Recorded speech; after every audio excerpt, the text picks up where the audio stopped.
returns to Lancaster, PA, August 20th at Clipper Magazine Stadium, as CCW and Valor Pro Wrestling presents United, brought to you by Red Rose Sports Cars.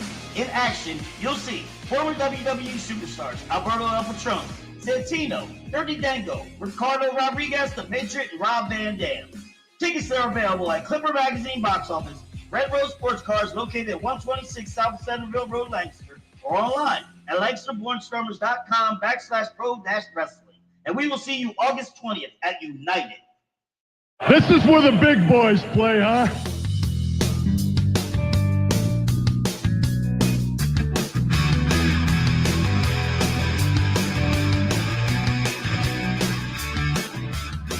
I'm back.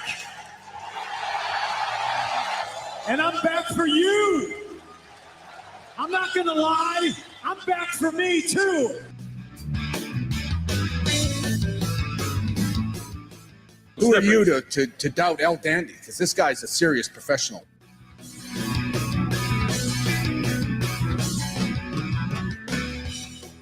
Hold three, the moss-covered, three-handled family Gradunzel.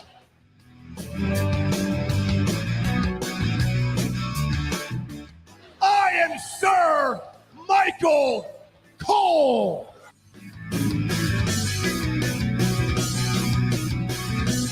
You there, sitting at home.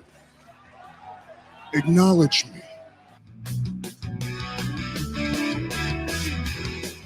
Number 4, armbar. Here are your hosts, Jim, Ryan, Matt, Tim, and intern Mark. We are 3CT. Good evening, everyone. Welcome to 3CT. We are live. It is Thursday, July the 28th, 2022. We are glad to be back with you here for another week. A little bit lighter. Only 2 of us, maybe 3 of us later, 4 of us possibly. Jim, I ain't lost no weight. I am not lighter. Okay, well, the screen maybe, possibly.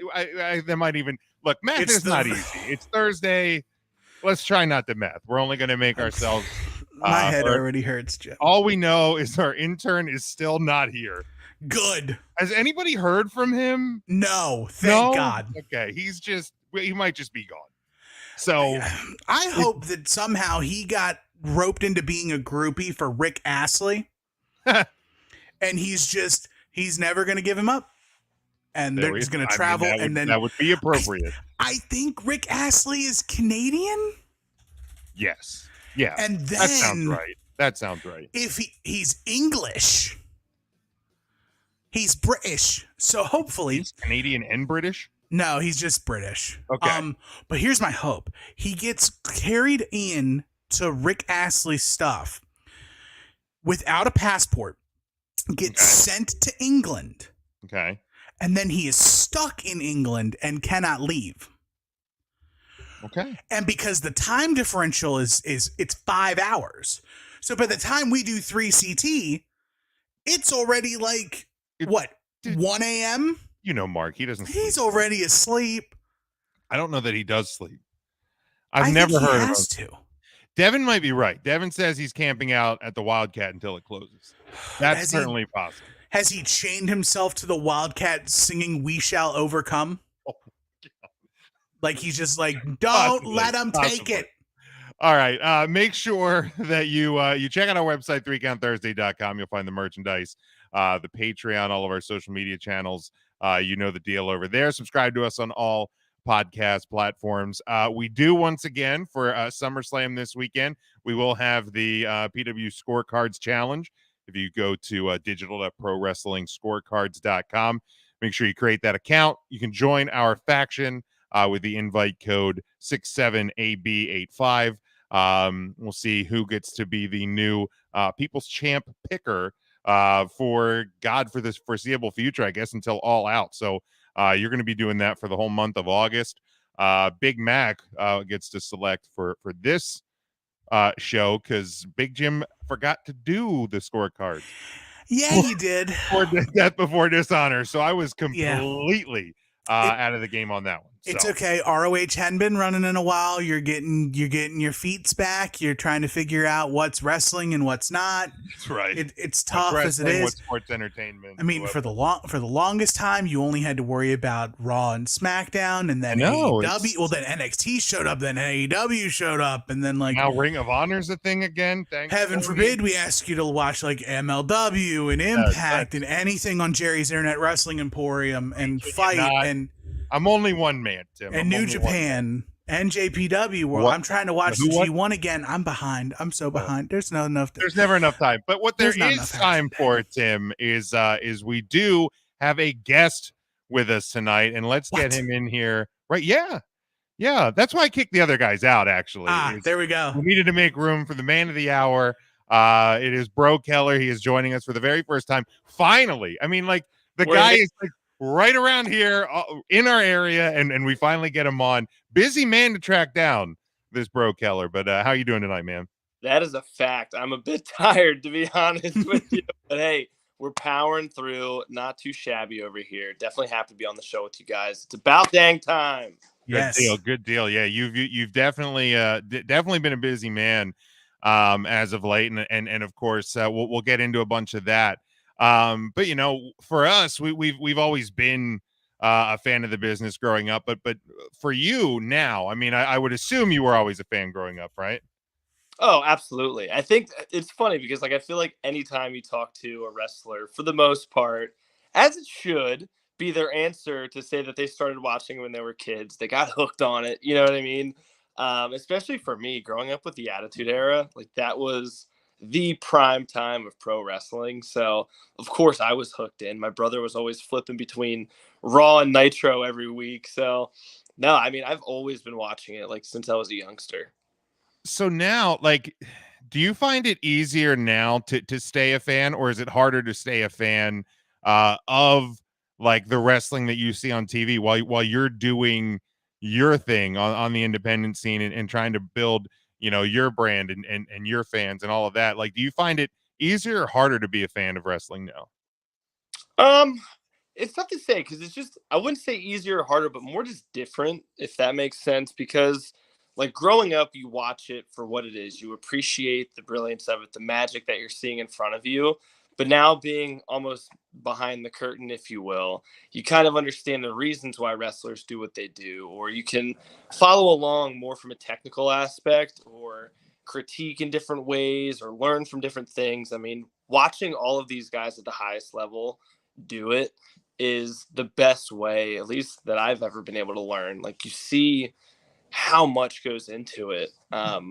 So yeah, it's just different because like even on top of that, where like sometimes I do just like to sit back and hey, I'm just gonna be a fan tonight and appreciate it and enjoy it and have fun. Like it doesn't have to be so darn serious all the time.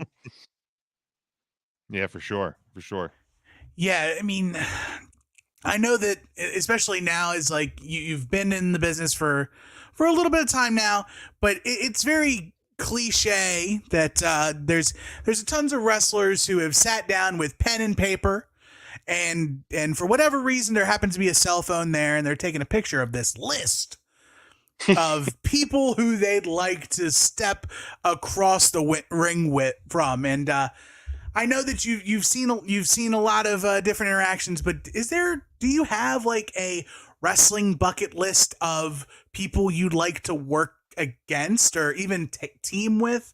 Not to like put you on the spot or like have this be a like casting call to any promoter that wants. It's like, hey, you got this guy. I want to fight that guy.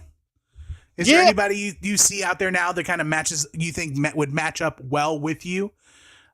It's not something I've actually really given the most amount of thought into, which I don't know, maybe I probably should. But it's so nice because at this point in time, there's such a thin line between like a TV wrestler and the rest of the indies. Like you got top of the show where there's just so many promotions.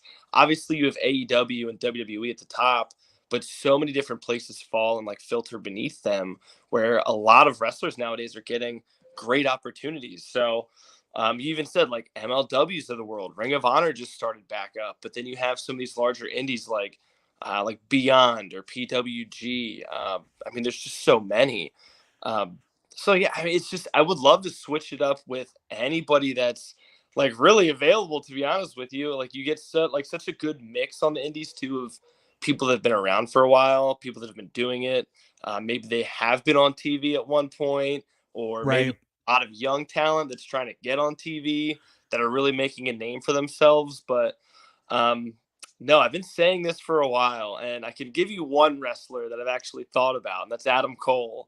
Okay. He's somebody that's almost like a dream list. When you say Right. bucket list, that's where my mind goes. Anybody outside of that, I mean, it's just I'm grateful to be in the ring with these guys and girls. It's just so much fun to be out there. Yeah, and you're in like the perfect era right now because it seems as though with the rise of like television wrestling that the independents are rising as well. I mean, especially with the internet, and you've got independentwrestling.tv and just the accessibility of the independent wrestling promotion aside from like buying a ticket and actually going and being able to pull it up on my Apple TV or my Roku or whatever, and watch dozens, hundreds of promotions across the United States and even internationally. It is just the perfect time, I think, right now. So much opportunity. Oh yeah, absolutely. And even like IWTV Fight TV is another big one. That a lot of people are utilizing right now. And it's just so nice because even if it's the small stuff that you don't always think about. Like, let's say you're not normally going to film your match maybe when you're at a show, which I think every wrestler should, and I'm guilty of not doing it. But then you get like these better production quality videos through those streaming services. Oh yeah. You see it all the time, probably on like Instagram and Twitter. People will just like screen grab highlights from the matches if it's on Fight or if it's on IWTV, or if a promotion puts it on YouTube. It's just so nice because then like nowadays the attention span of everybody's at 2, and like you have to get gifts. And everybody that's the thing anymore. People are wrestling for gifts so they can get on the internet, viral, and then be famous. So there's so much. It's a whole different world at this point in time, but. To bring this full circle, it is nice that there's so many different avenues these days and so many different ways to just get yourself out there. Yeah, for sure. And I mean, we were talking about some of these different promotions that not only are national, regional, and all of that. And you've become, a bit of a we'll call it belt collector, so to speak. We know like PPW, which are great friends of ours.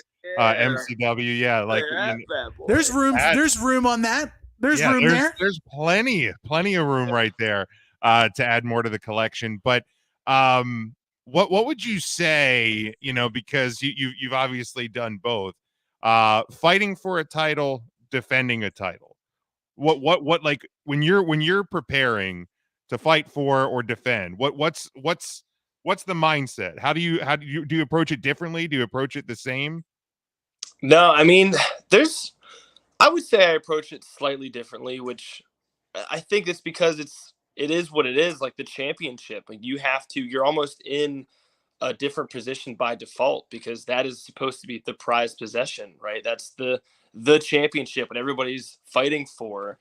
So yeah, you have exhibition bouts and they're nice and you want to approach them in certain ways. And I don't know how kayfabe we're going here, but every match on the card should serve its own unique purpose because the show, I mean, a lot of people have their own thoughts on how shows should be run, but the show ebbs and flows. So there should be different types of matches at different points with different matchups and wrestlers in there.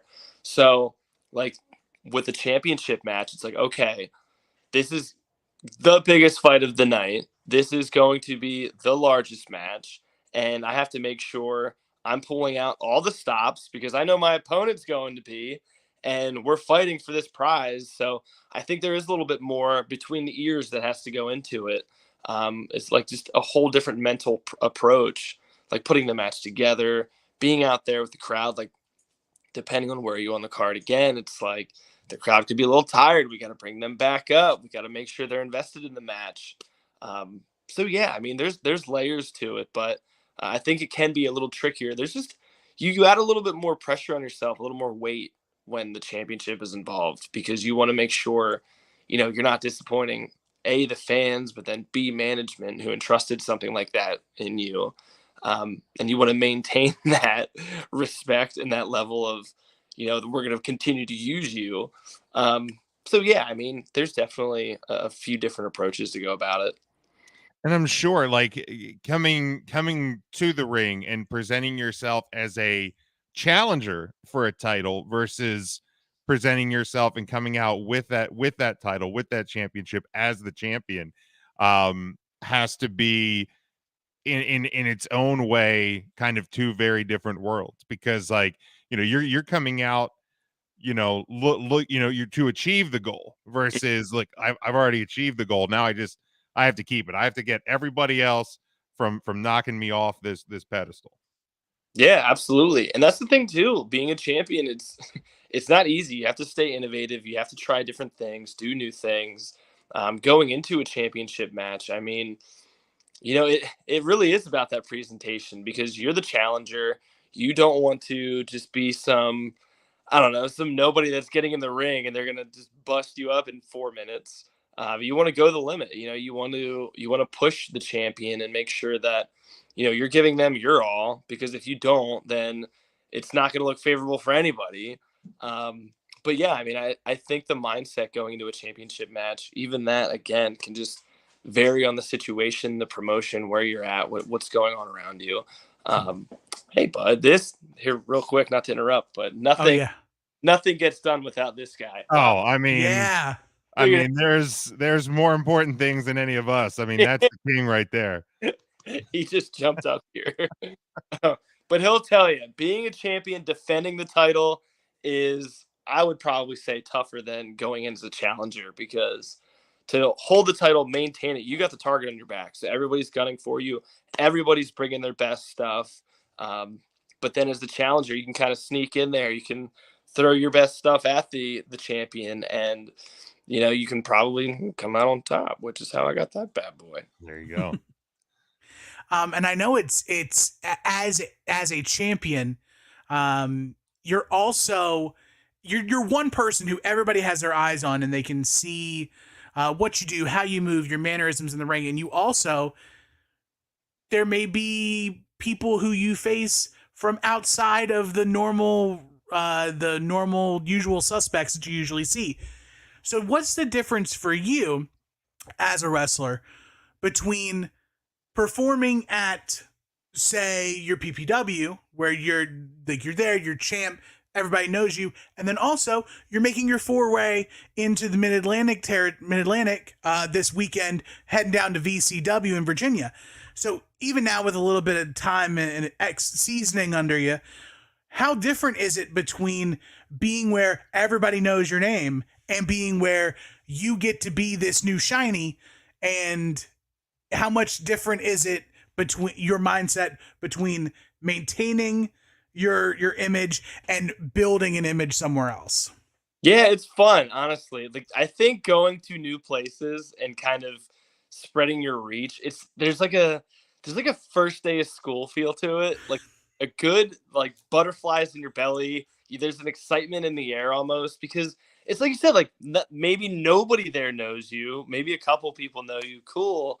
But you're meeting these people for the first time. You're making your first impression. So you have that opportunity to really wow them, win them over, present kind of some of your, best stuff that you have, and really enjoy it more than a lot of other matches. Because I don't know, maybe I'm speaking for myself here, but when you're at one promotion for so long, and you could probably relate this to some of the TV programs.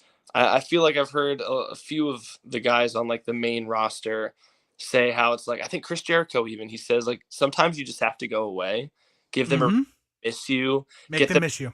And exactly. So it's a little more challenging to a degree when you are at some place continuously, seeing the same audience, trying to wow the same crowd, without, any sort of break in between. But then when you get to go to new places, it's like, all right, hey, here we are. Let's make some fun. Like, let's make some magic here tonight. Let's have a good time. So I think, yeah, just there's a lot more kind of just jittery excitement that I feel going to new places. Well, I would imagine it probably helps you, from I don't want to say like getting stagnant, but when you're presenting yourself to a new audience, you don't want to just rely on the same 3-hit songs that got you there. You want to make that good first impression. When everybody knows who you are, I would imagine, not that you're relaxed or you don't take it seriously, but there's I would imagine a different type of energy for you to go out there and say, this is who I am, and make them kind of want to see you again and see you more. Oh yeah, big time. I can't help but keep thinking of the Cheers theme song. Yep. Sometimes you go where everybody knows your name. That just kept popping in my head. Yeah, and it's probably good for you too, where at places that see you more regularly, they have an expectation of what you're going to get from a Breaux Keller match.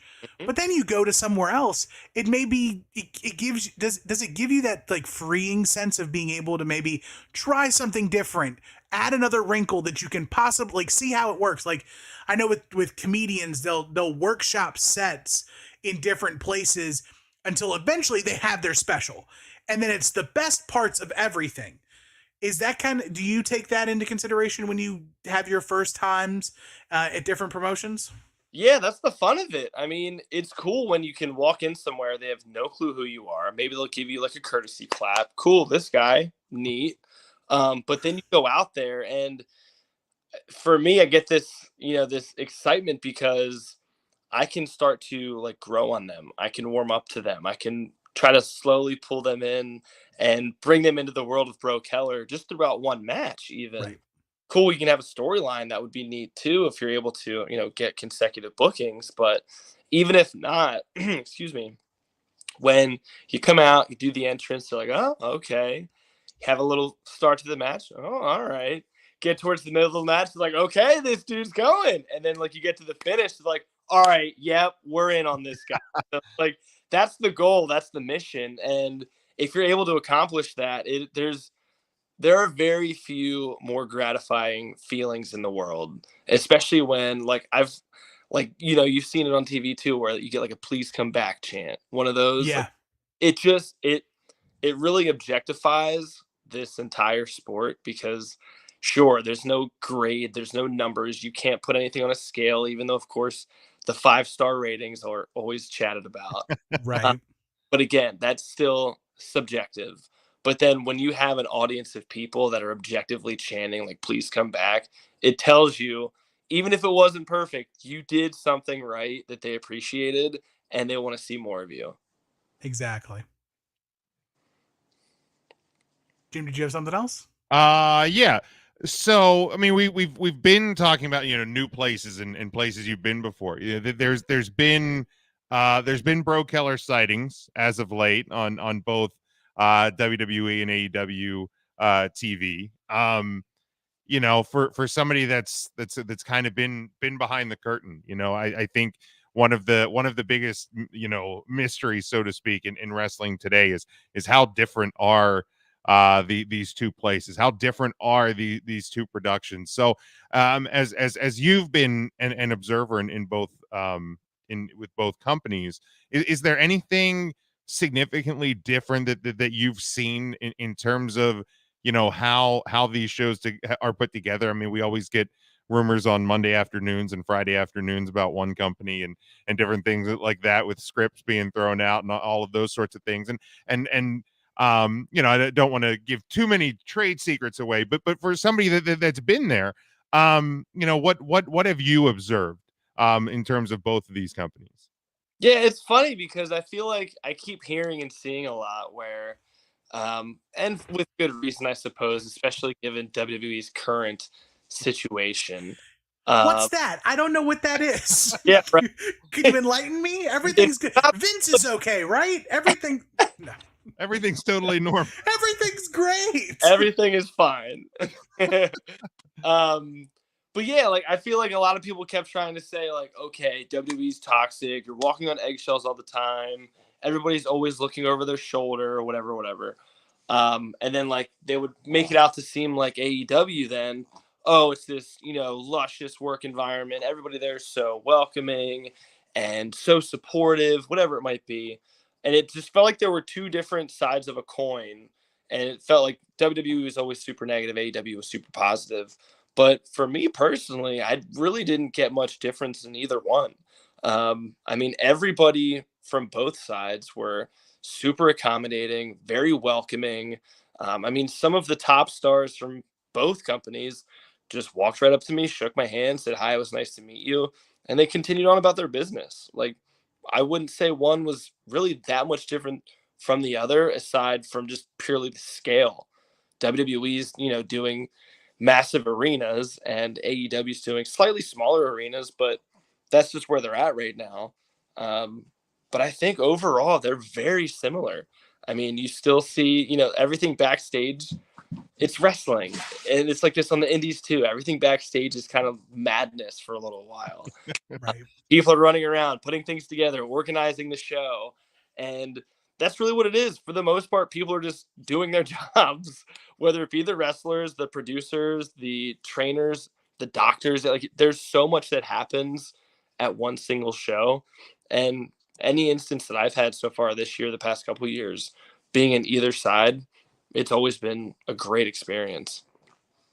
Yeah, I mean, I don't know what you're talking about, man. I've been backstage a lot of independent shows, and everything was totally calm and normal. And nothing was chaotic whatsoever. No, I'm just kidding. Not the least bit, right? We have all been there. The so and so didn't show up, or doctor's not here yet. Go stall, sort of a thing. Yeah, that's the one. The doctor's not here yet. Go stall. Yeah. Everybody's doctor's stuck in traffic. He'll be 25 minutes. Yep. Go have fun. Like, yeah. What are we gonna all do? Been there. We've all seen those things. We can't put a match out there. There's no doc. They don't want me. They don't want to hear me talk for 25 minutes. Are we gonna give away the raffle now? Like, what are we doing? Tonight's 50-50 raffle. $6.33. Who wants it? We're doing double raffles. We're doing a pre-show and then a intermission raffle. But it's very awesome to hear, and I've always been interested. Is like, it feels like the wrestling business is like resizing a picture on a computer, where wrestling is always going to be the same thing, but as you expand out, you obviously add more detail and you add more things. But the nuts and the bolts of it, like between the organized chaos backstage and what goes on in front of camera or no camera or studio lighting or rec center lighting, it's all very much to scale. That's pretty sweet. Mm-hmm. The last question I've got for you, and I know that there's still a lot of room for growth for you as a performer, but is there something that you've learned over the stretch of your career so far that you could like crunch down, and if you could feed it to day one, bro, and like, hey, it's not great, but hold this will get you, if you had this, then what would it be? Ooh. Which for the record, I think I may have been in the building. Was day one, bro? Was that over at ACW? It most certainly was. I'm fairly certain I was there. So yeah, I'm fairly certain I was there for that one, because I remember the loudest group of people I've ever experienced at a probably almost any independent show I've been to were there for the Breaux show. I do remember that vividly. That, like, to hear, yeah, me versus Twisted Tate, day one. That was it. But man, this is a tricky one. A little nugget. I know. For past me, because it feels like it's so unique with professional wrestling, and I don't think people truly understand how much you learn and grow from being in this industry. And it's not just in the industry. It's outside, just the way I've been able to socialize with people, or the way I've been able to cultivate relationships, and just how I've dealt with just business and work. And there's so much that I feel like I've learned throughout the course of my career. It's so hard to encapsulate one little tidbit. It would be probably, though, if I could narrow it down, it would just be to be patient. I know early on I would get flustered and kind of frustrated, because it was like, okay, I want to keep going. I want to do this. I want to do that. I want to get to this stage. And I mean, sometimes you just have to build yourself up to that. And even if you think you're ready, you kind of get, a little dose of just humble pie, really, where it's like, no, you're not ready for that. Take your time, slow down, because there's still so many more things that you could be doing. That I feel like, I mean, a lot of wrestlers, even just in general, like if I'll watch a match that I did last week versus a match I did 3 years ago, it's almost hilarious how different they can be, because it is just like, even on that scale, just slowing down in the ring, taking my time, doing the things between moves, not necessarily just doing the moves. There's a lot that I would probably like to tell day one me and just be like, dude, chill out. There it is. That's the one. It's like, chill out. That encapsulates everything. It's like your mindset. Chill it out. In the ring, yo, less is more. Like, let it breathe. Let stuff happen. And so that's awesome. That's good. That's also like a good nugget even to give if there happens to be an aspiring wrestler who falls across 3CT this episode. That's a wonderful piece of advice to get at any level, especially if you have aspirations like you do, to take this thing as far as you can and drive it till the wheels fall off. So pretty much, and the wheels are getting a little wobbly right now. We just gotta get routine maintenance. You've gotta rotate the tires and gotta get your oil changed. And if we can go on a little diatribe on that real quick, please, let's do it. People need more self-care. I'm very guilty of it. Stretching is the biggest thing. You keep seeing blown ACL, torn Achilles, quadricep. I mean, like, there's so many different things that are happening right now. People got to do, literally, my phone is propped up on my Hypervolt. If you don't know what it is, it's a massage gun for your muscles, and it's incredible. So take care of yourselves, hydrate, stretch, sleep at night. There you go. Those lessons. Couple people following along with us live. Apparently, you're not only a great wrestler, golfer as well. Hayden says that you whooped his ass in golf. Devin here says he had the joy to be with you in the ring one time, reffing a couple of your matches. Yeah, good to see Devin checking in with us. And Kevin says Bro Keller's the man. We tend to agree. Absolutely. So we're going to talk about some few things away from kind of the Bro Keller story, if we're going to make a documentary about it. But I know at some point here you're going to have a heart out. So let's get the formal, where can people follow you? Where can people check you out? Like we said, we know you're getting to the Mid-Atlantic this weekend. So kind of give people the rundown where they can keep up with what you're doing, and then we'll keep you on here as long as we can. Absolutely. So I keep it super duper easy. It's Bro Keller everything. So if you're on Facebook, Bro Keller, BREAUX Keller. Facebook, Twitter, obviously at Bro Keller. Instagram at Bro Keller. You guessed it. Snapchat. You don't need my Snapchat. But it's super easy. Yeah, hit me up. Let's get acquainted here. Let's be friends. Like, share, follow. You know the routine. All right, good deal. So we are going to move into, we kind of hit on it here a minute ago with some of the chaos going around in the world of the World Wrestling Entertainment. We know Vince McMahon now retired. We jumped on Friday to kind of do a rapid reaction to what has gone down in WWE with the end of the Vince McMahon era. But kind of our question of the week this week is, what is Vince McMahon's legacy?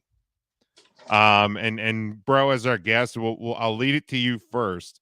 When that question hits your ears, what is Vince McMahon's legacy?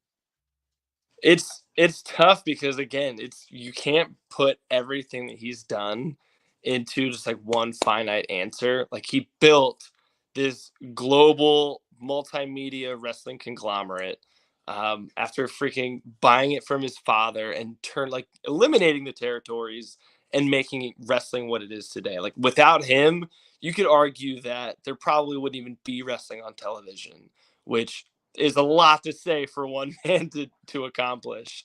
But then also, like, he was the best villain of all time. Like, I think very few people can debate that. Maybe Hulk Hogan as Hollywood, but even that is still kind of, he was really cool. But Vince McMahon, the greatest heel villain that's ever existed. Like, without Vince, even Stone Cold Steve Austin might not have become what he became. And that feud is one of the greatest of all time as well.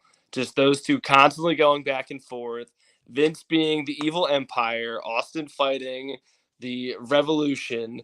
And there's so many things. His creative genius. I think Jericho, again, was just mentioning something where he had such an ability to not just like give you all these ideas.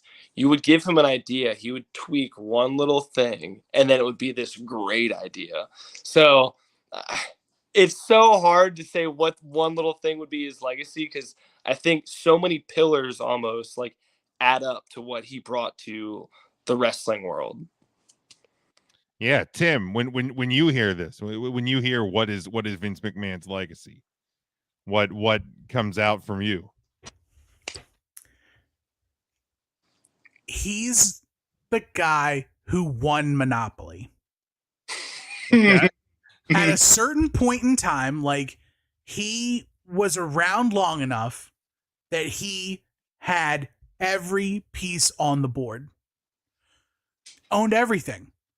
Even if it was only for like a small point in time where there was a point in time where the only thing that was wrestling was WWF, and then Impact hadn't happened yet and ROH hadn't happened yet. From like April 01 to February 02. Very small window. But even then, Vince did it. He was wrestling. His form of wrestling, Sports Entertainment Pal, was it. That was it. Right. And of course, like all great games of Monopoly, you quit the game after, like, you can't even finish, and you're knocking the board over. Famous Dane Cook. F this game. Nana's a cheating whore. If you or your friends have never flipped over a Monopoly table, you've never played a true game of Monopoly. That's what I've always right. Like you're played a true game of Monopoly. You just gotta. If there was a way to make it faster, like speed run Monopoly, that'd be incredible. Yeah, that and Risk. Like, oh god, Risk takes like 3 years. Like, yeah, there's probably if you've never played Risk going on right now. It's still happening. It's true.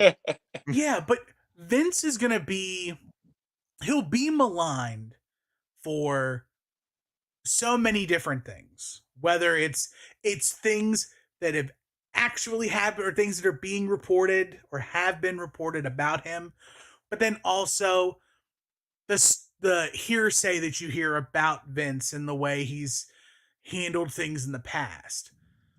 But stripping all of that back, even with all of the bad, it got us to where we are today. Like, I was always a WCW kid. Grew up 6:05. That was my time. What is 6 o'clock? 6:05. But hey, my wrestling got preempted for Braves baseball. That's okay. It happened. Whatever. And so, but you come to respect what the WWF did. They had to change, and they've gone through so many things. And for the longest time, Vince was pushing that envelope to get to be where he was, the show in town.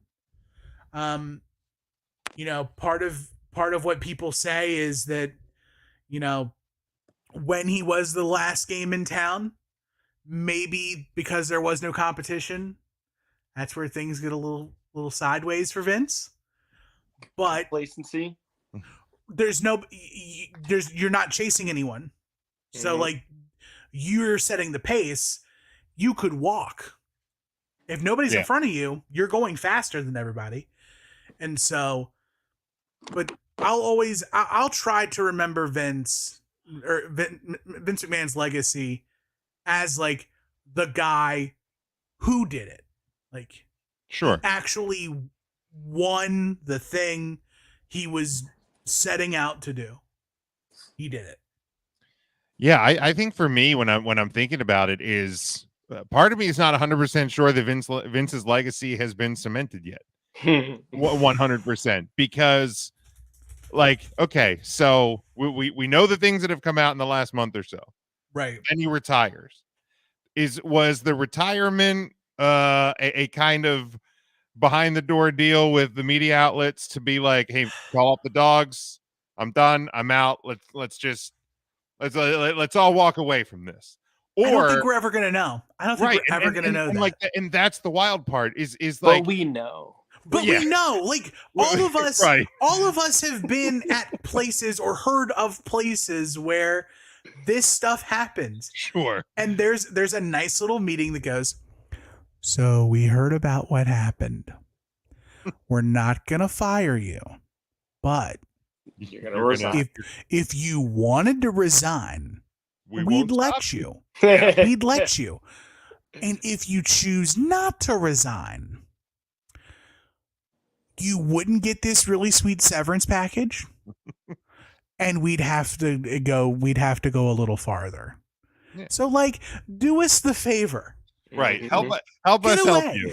Yeah. And like, that's the thing too. Like, if he hangs on for another week, there's like, do those stories from, what is it, another one from the Wall Street Journal and the Bryant Gumbel special and all of that, like, are those things continuing to move on, or do those things stop? So it's complicated. It really is. It is a complicated legacy. And I think eventually, time will put things aside. And what I mean by that is, like, I mean, look, Vince McMahon's human. As much as we don't want to believe that Vincent Kennedy McMahon is actually a human being, like, there will be a time when he is no longer on this planet. And I think eventually time will remember him as the head of the WWE, and the creating WrestleMania and doing things. And yes, there will be a portion of that story that is not pretty, and in no way, shape, or form is the legacy of how history will remember Vince McMahon is it to diminish the bad things that have happened, because they are serious things, and we've talked about those serious things. But yeah, when looking at the legacy, it's going to be the guy who made wrestling something that almost everyone, and that's the crazy part, is whether people are still fans or not, at some point, I feel like the majority of the people that you come into contact with will have some core memory of World Wrestling Federation or pro wrestling as a whole, and that's a product of Vince McMahon, without question. So yeah, it's a complicated legacy. We'll see over the next probably 2 to 6 months if there's more complicated portions of this legacy that we'll find out about. But that story will remain to be told, and we will look at that as it comes to us. But bro, while we still have you, I know we only have you for a couple more minutes here. SummerSlam is this weekend. So we won't run down the whole card with you. We'll do that once we cut you loose.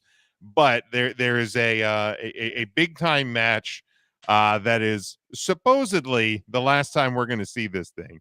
And it's last man standing match. Right. We all know the gimmick. Look, we've been around. We know the story. But in case of emergency, Brock Glass, and here we are. But Roman Reigns puts the undisputed Universal Championship on the line against Brock Lesnar in a last man standing match. Is Brock going to end the reign of the head of the table, or will the tribal chief stand tall? That's a very interesting concept, because I feel like Roman has held that freaking championship. How long has it been now? Do you guys have like a count on Saturday? Will be 699 days. Yep. That's a very long title A reign. long So, time. so like in my mind, it's clearly nobody can beat this man. He's already beaten Brock as well. Of course, he's had his tribal there. You know what I'm talking about. The Usos. The bloodline. The bloodline. Thank you. He's had their assistance in the past, but I don't know. I feel like this is a big one. Outdoor show. All the news outlets are always talking about Roman Reigns and his contract and how much time he has left and whatnot. But I would honestly like to see a Money in the Bank cash in.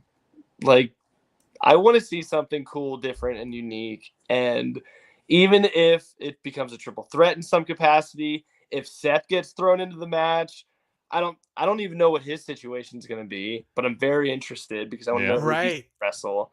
But I feel like something's got to happen with that title. So some way, shape, or form, Roman Reigns is going to lose his championship. Wow. I didn't even think about Seth.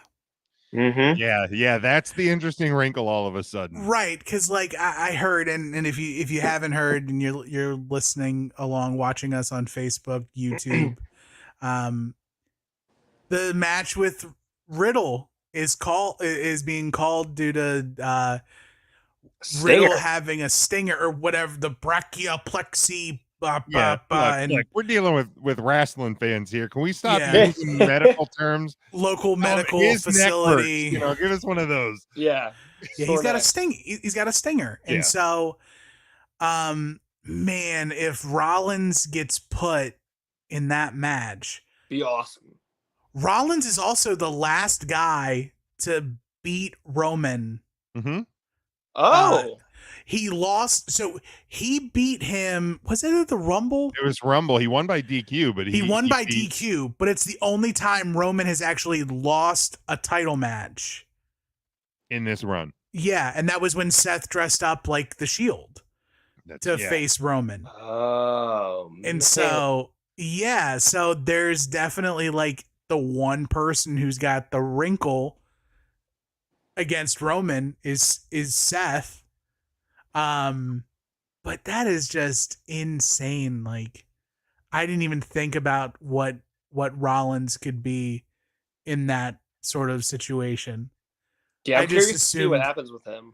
Yeah, I just assumed he would probably, like, in my head, it's like, oh, they're saying Riddle's out, but he'll show up and there'll be like an unsanctioned fight. Or, oh, what's Orton doing? Summer vacation's almost over. Magically, that back injury heals up. His kids are going back to school soon, right? Like, he can go away and he can come back to work.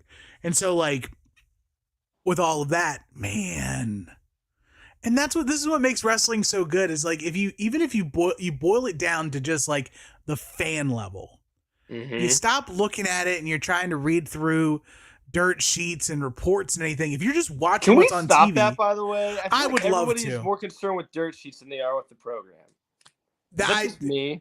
There was a long time. So when the internet blew up, when the internet blew up around me, I was king of, SmackDown's taped. Let me look up SmackDown results for Tuesday. Oh, you did that? You son of a gun. It's my fault. That's my bad. And now it's like, I follow it, but I feel bad. I wouldn't say I would feel bad, but I'm very much like my grandma at the time. My grandma loved soap operas, but she would, whenever we would go to the grocery store, we would have to buy both of the soap opera digests. Oh no. There was the small one and the long one, because she needs to know if, Jason from General Hospital is re-signing his contract to play Jason. Or what's Sonny Corinthos doing? Where is he going? Or Brenda. What's Brenda doing? Like, we gotta know what Brenda's up to. Yeah, you gotta know. Like, what she's gone away. She's back. And like, oh, this character has been dead for 10 years and now they're coming back. Why are they coming back? Like, Grandma, if you just watch for like another week and a half, you'll see the guy come back. You don't need to know before it happens. But that was kind of me too as a kid. Like, we have, especially with how fast everything can get to you. Instantaneous. Like, I'm what I'm really bad about is if I hear of like a celebrity death. I'm as soon as I hear something, I immediately go to TMZ. Yeah. And if it's not on TMZ, it's not real. You're like, nope, that Because ain't real yet. TMZ's got it. That's the TMZ outlet. has it. Like, I remember when Michael Jackson passed away. I was like, I don't believe it. Let me go to TMZ. Michael Jackson. There was your confirmation. Yep. Done. That's all I needed. And that's kind of, there's certain people in regards to like, I like using this in quotes now because there's a lot of them, but I feel there's only like a few of them. And that's wrestling journalists. Yeah. Right. There's a few, but really everyone's a wrestling journalist. If they ask you, like if somebody asks, is Tim Taylor from 3CT a wrestling journalist? Yeah, he does a podcast. He knows something. I'm not a wrestling journalist. I'm a Love pundit. the Not the Tool Man sign, by the way. Just in regards to that was great. Yeah, and like it's like I'm a pundit at best. I'm a talking head. That's it. I've got Funko Pops on my wall. I mean that's the How thing. serious? Like, I've always tried to say about us is like is we're just, this show became a show because like we were just friends that talked about wrestling that just decided to do it to a bigger audience. Yeah, Just that's guys being literally all it dudes. was. Like, you know, we'll see things. You know, we'll post news when it's actually news. Like we try not to get down in the mud too much because there's just it gets uglier and deeper, and you're never going to get out if you go too far in. Wrestling Twitter. That is and like cesspool. Man, like yes. just. And actually, like over the last like year or so, I've been so busy that I haven't been able to live in the cesspool as much, which has made things so much better and so much more enjoyable. But yeah, it's like, you know, you want to know what's going on? Watch the show. Yeah, exactly. That's the best way to do it. And that's the only stuff you need to know. Yeah, because like there's truth and there's fiction, and depending on who you listen to, truth may not be truth. Like you go back to the hot button item of when Vince McMahon retires on Friday, Brock Lesnar says, if he's gone, I'm gone. Right. He's gone. And he walks out. You think that was real?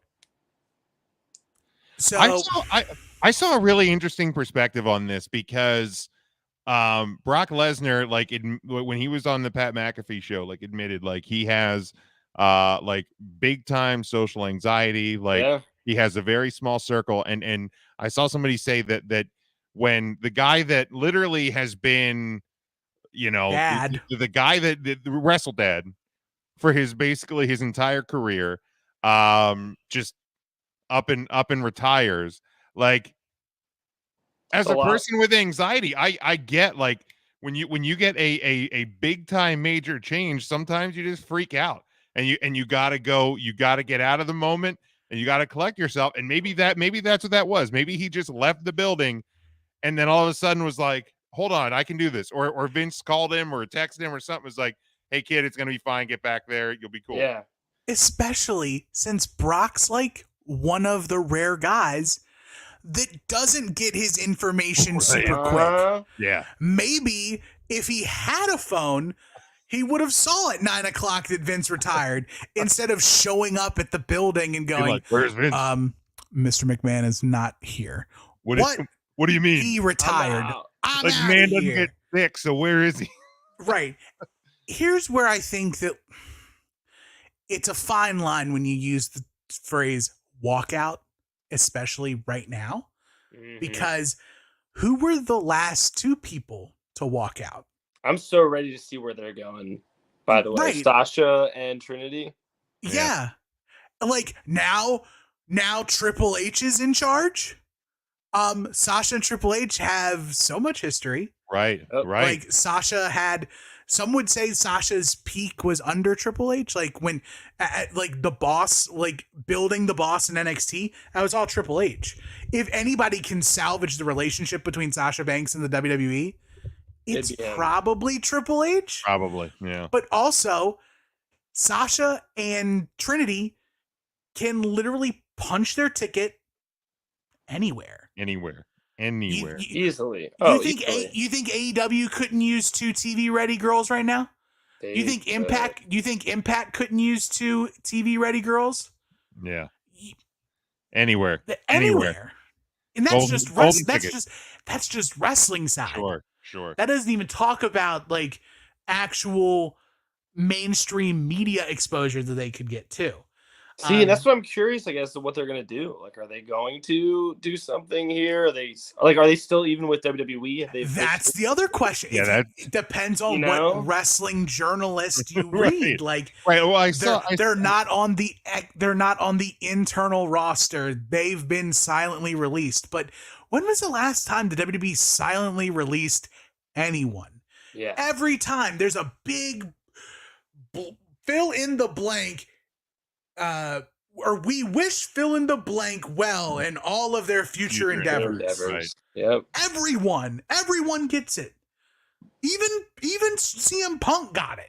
Right. At a certain point in time, even Punk got it. It was months after he was walked out, but he still got it. I mean, earlier today, I saw is WWE hopes to rectify the relationship between them and Sasha and Naomi now that Triple H is. So to me, that says that if you can rectify a relationship, they're not fired. Right. Because if they're fired and they're not in the company, then you need to rehire them, which I guess there's still a degree of rectifying that. But again, leave of absence, probably. Right, it's all complicated. It's all it's gonna be wild to see. When did wrestling become a business anyways? Right. Right. Bro, I know you got to get out of here, man. It has been an absolute pleasure having you on. We can't wait to see you. I know there's PPW stuff coming up for you. I know you're going to be at the big show in Lancaster in August. We will definitely be there to see you do your thing. We absolutely appreciate it, man. And it may have taken a long time for the first time, but we will see you again. Absolutely. Yeah, I won't be a stranger here, fellas. I appreciate you taking the time to have me on. It's been a great time. Of course. Man. Take care of yourself. We'll see you again soon. All right, I'll see you guys. Take it easy. All right, so thanks again, Bro Keller, joining us here tonight. Good dude. What a good-looking man. Man, makes us worse than we are. I got lost in the questioning because I was just looking at his smile. It's a great smile. I was just done. Great smile, great hair. I was like, tell me, dog, great dog, the pug, man. It's not fair. Like, no, he's got to have 8 toes, right? Like, there's got to be something about him that's that'll be the next dirt sheet. Everybody has one flaw, and it's hit the breaking news sounder. Where did we got? I'm a journalist. I gotta find it. Where are we at? Just make one. There we go. Bro Keller's got 8 toes on his left foot. There it is. Tweet it at 3 Count Thursday. Bro Keller has 8 toes on his left foot. We will retweet that. But again, thank you, Bro, for joining us. And thank you everyone for being there, interacting. Love the comments, of course. Hook is the FTW champion. That's a thing that happened. Yes, we got a little bit of space to fill. We do. I know Matt's going to be joining us here in a little bit. I think Ryan's going to be jumping on with us. Did you watch Dynamite? I did actually last night. Okay, Ricky Starks, and I'll talk about him again when we start going around the horn for Wrestler of the Week. Not a spoiler, but Ricky Starks is on my list. Okay, I mentioned him the last time we met. WWE don't need to be worried about going after MJF. They need to focus on absolute Ricky Starks. That man's a sports entertainer. Bruh, they gave him everything last night. Yeah. He got a commercial. He got a TV win over Super Over Danhausen. He did the Honky Tonk Man call out. He faced Super Over Indie Darling Hook. Almost beat Hook. Loses. Gets the dap from Hook. then cuts the babyface promo of this millennium, only to get bum rushed by that no good snake in the grass powerhouse Hobbs. Right? Has Dude, there that was ever been a shot, person? by the way. Is there been a person in 20 minutes of television on wrestling that has elevated their stock to like bona fide dude? Like the only thing now that's keeping Ricky Starks out of the main event is the fact that Big Meat Castle powerhouse Hobbs like decleated him with a ham hock arm. Dude, that was a shot. A shot. And I love powerhouse Hobbs. Right? I love Hobbs. I thought Hobbs and Starks was a great team. It was also like a great like buddy cop movie too. I Hobbs and Starks. It's so great. But now the implosion of Team Taz, because who is on Team Taz now? Is Hook still on Team Taz? Team Taz member Hook beat Team Taz member Ricky Starks for the Team Taz FTW belt, and then Ricky Starks, the Team Taz member Ricky Starks, gets blasted by Team Taz member Powerhouse Hobbs, and Taz on commentary goes, "Well, what the frick are you doing?" It was so good. Somebody's sitting back there, the censor button go, "Don't do it, Taz. Taz, if anything, Taz, you're a GD professional. You lock it up. You lock it up, Taz." But between Monday Night's Raw, which there's a long way to go for Monday Night Raw. But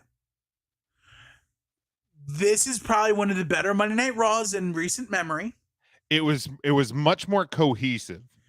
And I'm curious, it's one of those things. Is it part Triple H's perspective on it? Is it the fact they were in Madison Square Garden and they couldn't put on a bad show? Well, that's like, true. What is it? It felt the way it flowed on television. It felt very ECW back in the day. Okay. Where one thing immediately led into the next thing. So if you look at like the first 45 minutes, hour of television, you've got the Logan Paul Miz thing starting off hot. Roman comes out. Roman gets interrupted by Theory. Roman goes to leave. Theory jumps Jay Uso. Jay lets him slide. Then here comes Drew passing Roman. Then they fight. Then there's a run-in with the Fight Night dudes. And then Bob Lashley comes out. In the first hour of WWE television, you have successfully put over the World Tag Team Champions, the WWE Champion, the United States Champion, and Mr. Money in the Bank. I mean, that first hour was basically like the Theory hour. Yeah. I mean, it was, but it was, yeah, and it Theory, was, yeah. You know, look, I get it, man. You know, there's multiple reasons, some legit, some rumored, that, you know, why people don't like Theory, but the guy's getting better at what he does every week. You may not like what he does, you may not like who he is, right? But what he's doing every week, he's getting better at. I wasn't thrilled that he became Mr. Money in the Bank, but I think the way that they're using him as Mr. Money in the Bank, it has been a great utilization of who Theory is as Mr. Money in the Bank. He is supposed to be that annoying little shit that just won't go away. And that's how they're using him. And they're doing it perfectly. He's embraced it and he's doing it perfectly. And like, he's getting time with the toppest of top guys in this company. And that includes going back to WrestleMania with the now departed Vince McMahon, Stone Cold Steve Austin, and all of that. Like, and new Shane McMahon, Pat McAfee. That is right. And I said Shane McMahon, and nobody else can say it because I already did it. We may not even get anybody else. I think Ryan's going to be a late scratch. He is a little later getting on the road. That's fine. We're good. Than expected. We'll can see make if Matt work. can jump on. If not, Tim and I are professional podcasters. We can handle the job. Devin has an interesting comment. He says Hook is overrated. In my opinion, he just doesn't get it. I think I see where he's coming from. Hook is greener than goose shit, but he's also over as fuck. And I don't even think he's that green. Or is it just he's just that new? Or they're just portraying him as I don't want to say basic in a bad way. Yeah, cool. Sure, because he is cool. Like people don't now. I'll ask Devin this. If you're still here, Devin, and I'm asking this. I'm not trying to be funny. Like this is actually. I'm not going to dunk on you for anything. Did you or do you get Orange Cassidy? Oh, okay. Because and my suspicion is that either Devin didn't get Orange Cassidy and does now, or still kind of doesn't get Orange Cassidy. Fair. If you don't get OC, you're not going to get Hook. But Hook is the catchphrase they give him is the cold-blooded handsome devil. He's a good-looking kid who knows his stuff. His dad is Taz. Taz, one of the toughest MFs in the history of wrestling. Hook is basically like, I'm gonna get dunked for this. He's sexy Taz. Okay, yeah. Hook's got great hair. He's got a great body. He's got. I think that's why I don't like him. I'm jealous of the hair. I think that's he's got all of Taz's moveset. He's got a bomb entrance theme from Action Bronson. Mm-hmm. His presentation is off the charts. Absolutely. They're presenting him in such a way that it's letting him learn on the fly. Same thing they're doing with Jade Cargill. The presentation of Jade Cargill does a great deal for Jade. It's not necessarily the bell-to-bell stuff, but there's nobody that looks like her. There's nobody that moves like her. She has a dominating presence.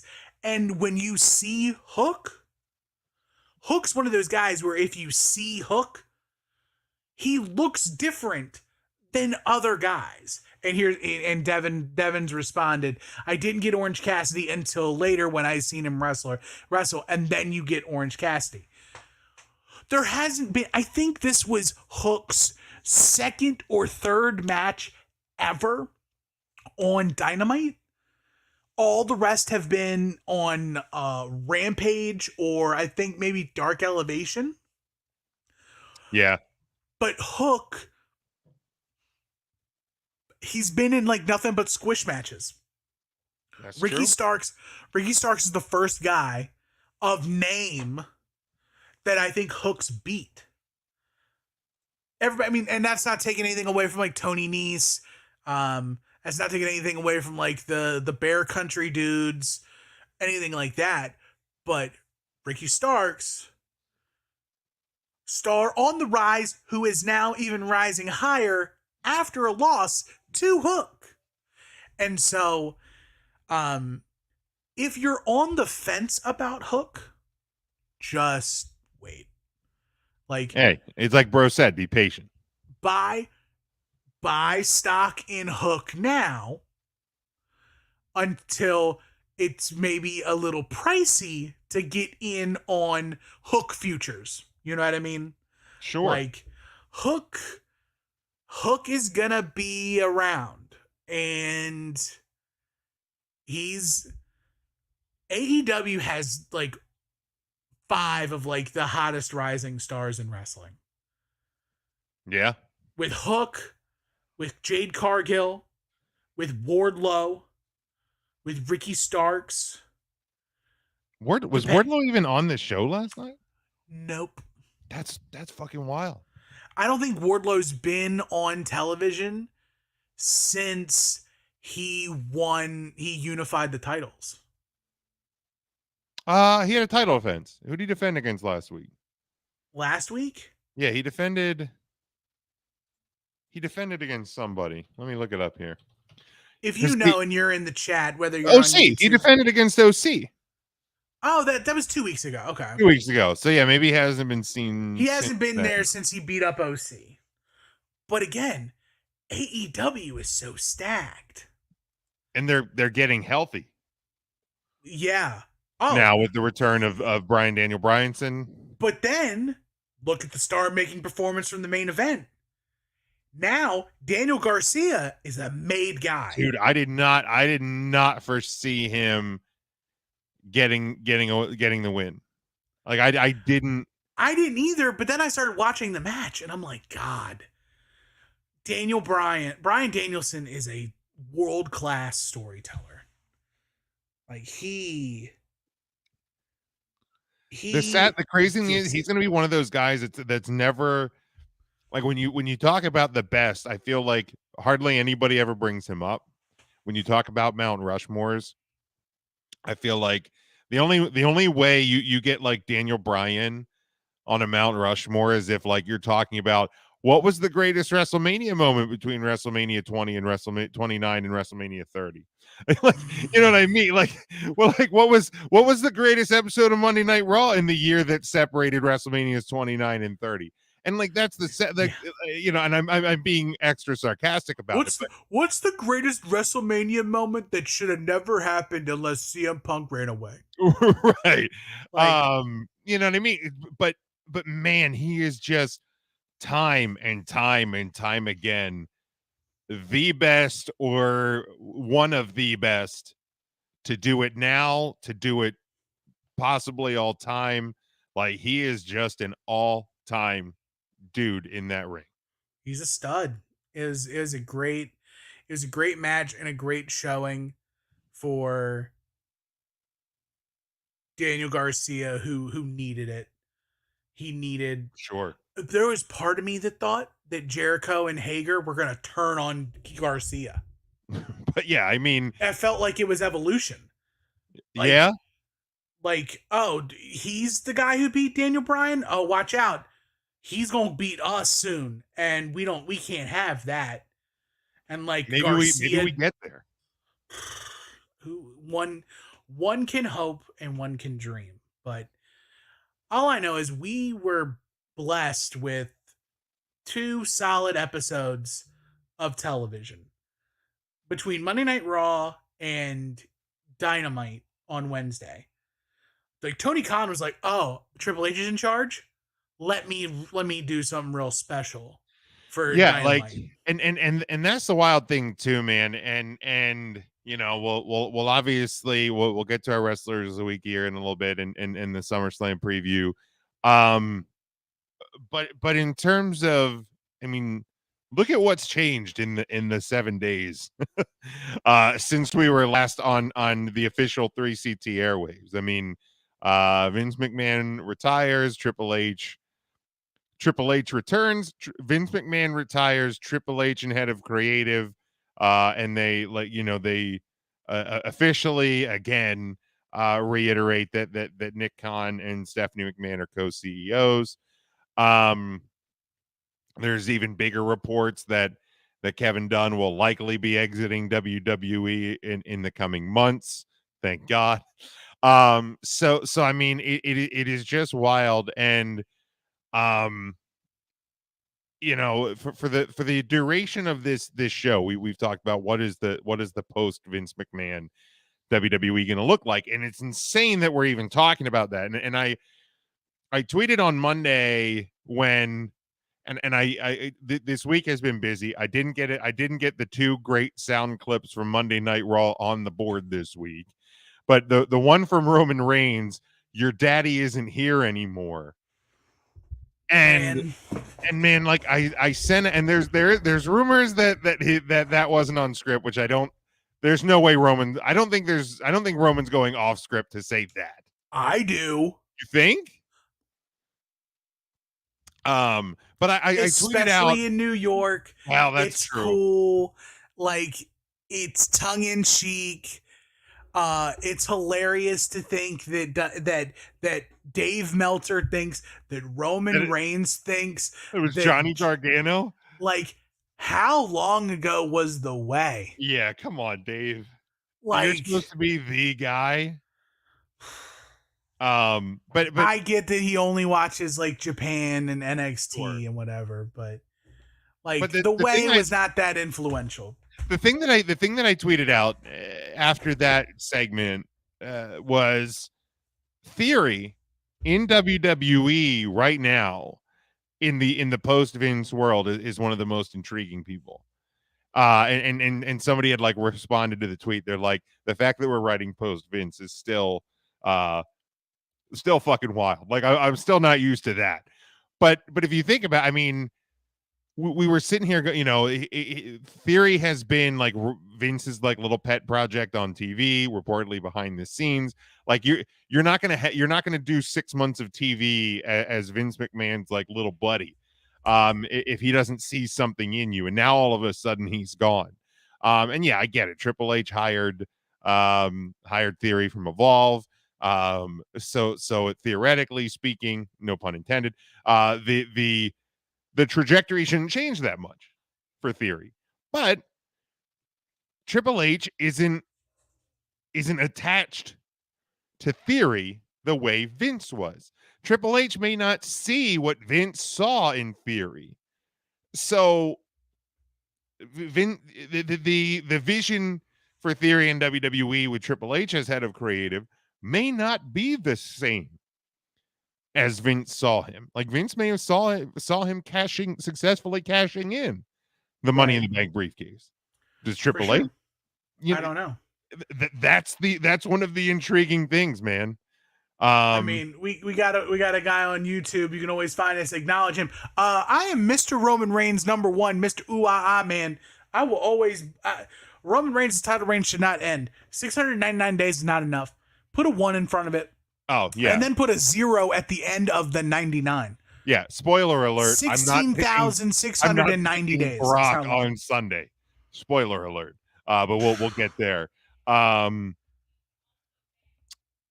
Devin says he wouldn't put his money on Starks in AEW depending on his contract because of Cody, who obviously is very, very close to now obviously prominently in the WWE. So yeah, Starks is going to be very interesting. I don't know when Tony Khan was rattling off the contract statuses of many of his top wrestlers in on Busted Open yesterday. I don't remember him saying anything about Ricky Starks, but that was another thing in and of itself.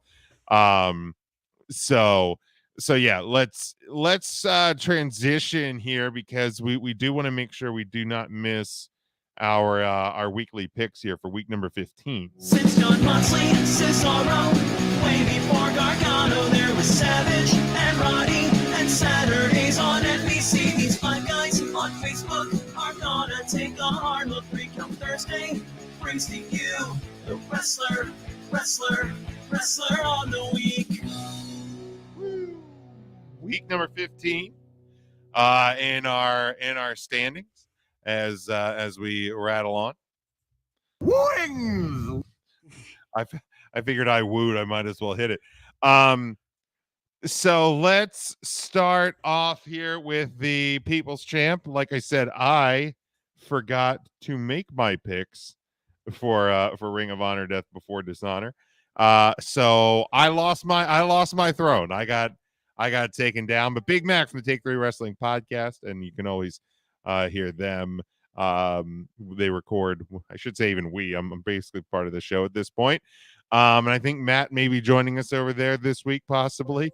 So check us out. But FTR is the People's Champ this week, courtesy of Big Mac. So thank you for getting that in. Again, if you want to try to win your spot at picking our People's Champ for the Wrestler of the Week, go to digital.prowrestlingscorecards.com, create your account, click on Factions, and make sure you join ours with the invite code 678 AB85. Look for we'll make sure we post that out. Twitter and Facebook. Probably sometime tomorrow you'll see it. Possibly even during SmackDown. So you can get in and have your chance if you win the whole thing. Even if it's one of us, because again, I've had the honors the past few weeks. So Tim, do we want to start off with any of the guys who aren't here? Do you want to give yours? I'm down for whatever. All right, why don't we go with Ryan?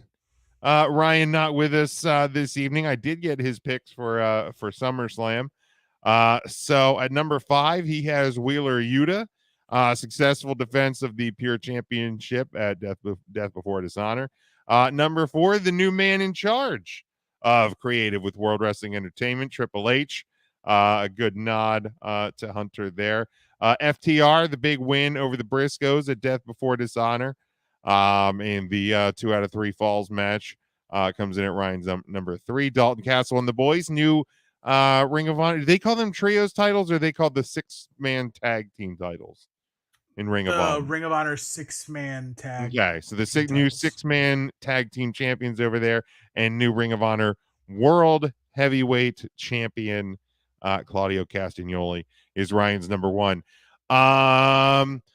Here's a question. Now I know I didn't get a chance to watch the show, but Tim, what are your thoughts on that title match? And I get why it opened the show. I get why FTR and the Briscoes closed the show, but that world title match was the second shortest match of the night. Is there any feelings behind that, or is it just it got the time that it got? I think it just got the time that it got. Okay. Like, it was a match that, if you look at, aside from maybe, well, honestly, there were only 2 matches on that entire card that really had any heat. Three, sorry.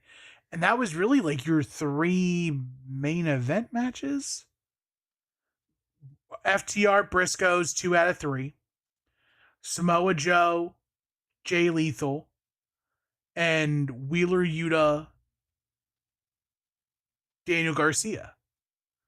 The other matches, Mercedes Martinez versus Serena Deeb, Dalton Castle and the boys against the Righteous, and Gresham and Cesaro, or Claudio. Not a lot of steam coming into that. So, in that regard, it got what it got for being a match that was kind of cold and being a ROH. I feel like the moment of Claudio winning the title is enough to make up for anything. And like, I don't want to like, again, not there. I'm not a wrestling journalist. I'm a fathead talking head. I don't know anything about Jonathan Gresham. I don't know anything about the supposed thing that happened between him and Tony Khan. Fair. But it's suspicious that, Gresham's manager isn't on the card. All of his merchandise gets pulled from shopaew.com. And because the whole Tully thing, like that all like just kind of like came together last week or something, right? Like it wasn't Tully Blanchard Enterprises was like put together at the Ring of Honor show at WrestleMania weekend. Okay. And it's kind of been a thing. And then they put Jonathan Gresham with him and things were great. And then they announced at Death Before Dishonor that Prince Nana has purchased Tully Blanchard Enterprises and he has redone the embassy. And then I found it very interesting that even though Prince Nana was ringside for Jonathan Gresham's match, that the Gates of Agony and Brian Cage had promo videos, or not promo videos, but their entrance videos had the embassy in them, but Jonathan Gresham's didn't. Yeah, it's strange. It's strange. It's very strange. We will when there is real news to report, we will report real news, or we will pass along real news. We don't even report news. That's not what we do. We just tell. We pass along. Tell you. We pass along news. 3CT. We read news. Yeah, there we go. All right, let's move on to you want to give us Matt's? I can do that for you, Coach. At number 5, Dem Boys putting on a fantastic 2 out of 3 falls. 2 out of 3 falls match with FTR at Death Before Dishonor. Casey Catal coming in at number 4. Matt is always high on Casey Catal. I think she had some good showings this weekend in the independent circuit. Number 3, Taya Valkyrie coming in. Number 2, FTR, the new Ring of Honor, or the retaining tag team champions. And number 1, finally getting on top of the mountain is Claudio Castagnoli. Yes, sir. All right, let's go to intern Marks. I will give Marks for the week. Surprised he can even mail them in. God only knows where the intern has been, but we press on nonetheless. Let's see here. Let me make sure I get them up here.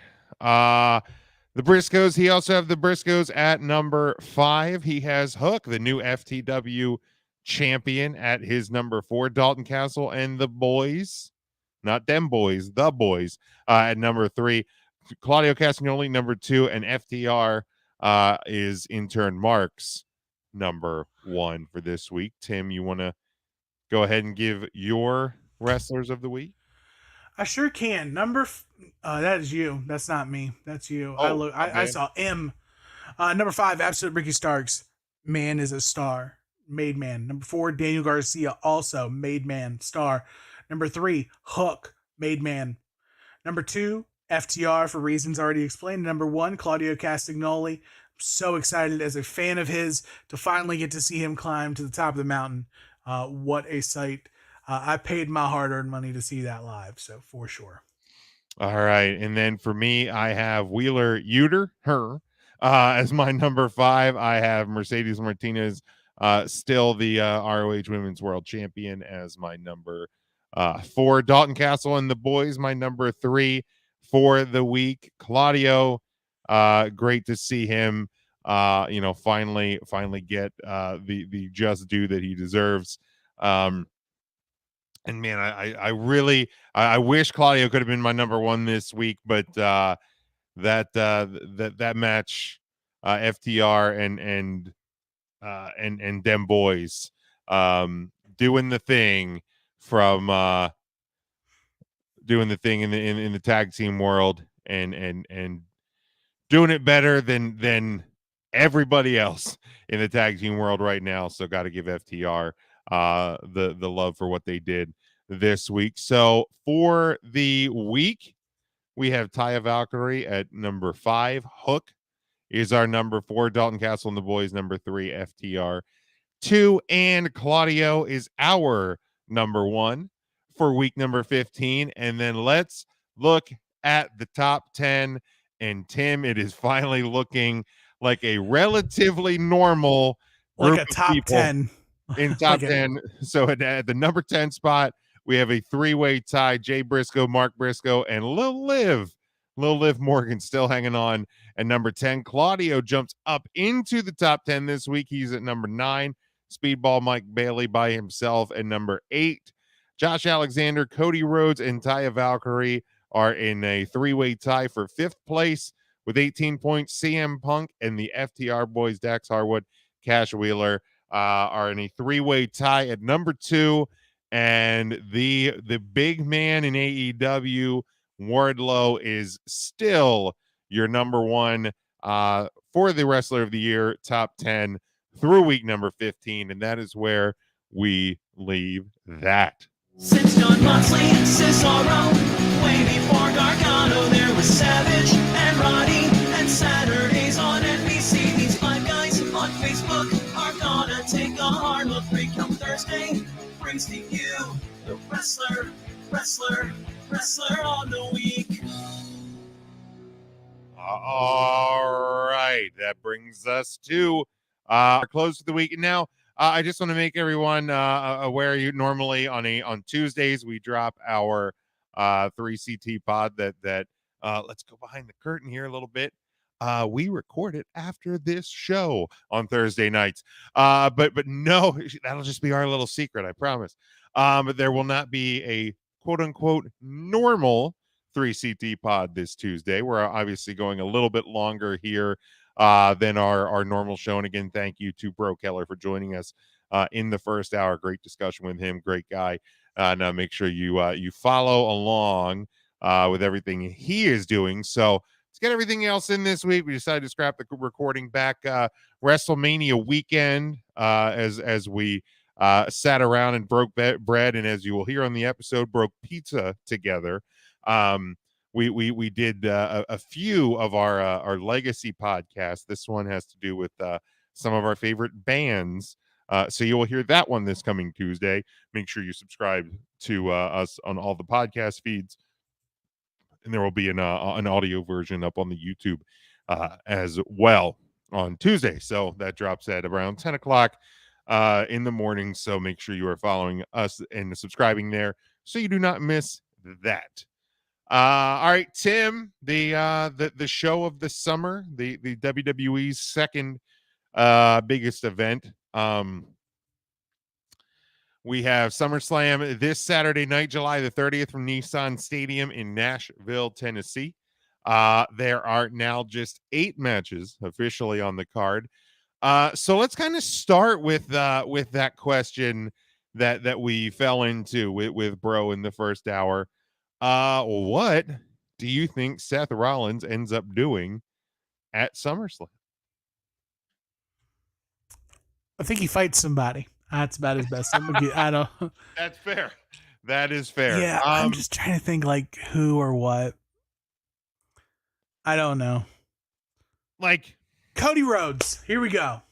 Cody, fastest healing of torn bicep ever.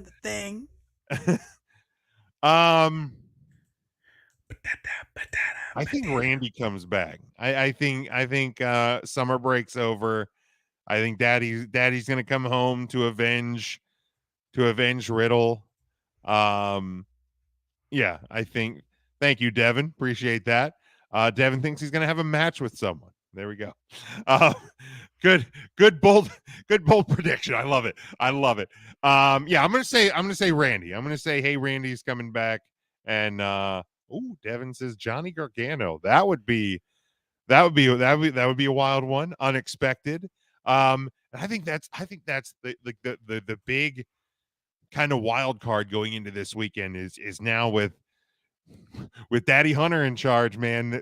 God only knows what surprises could await us, and I think that as a fan, I am pretty excited going into this one. So yeah, let's go to the card here, Tim. We have the Mysterios, Dominic and Ray celebrating 20 years in the WWE this past week, taking on the Judgment Day, Damian Priest, Finn Balor. Rhea Ripley is back. She'll be on the outside. This one a no DQ match.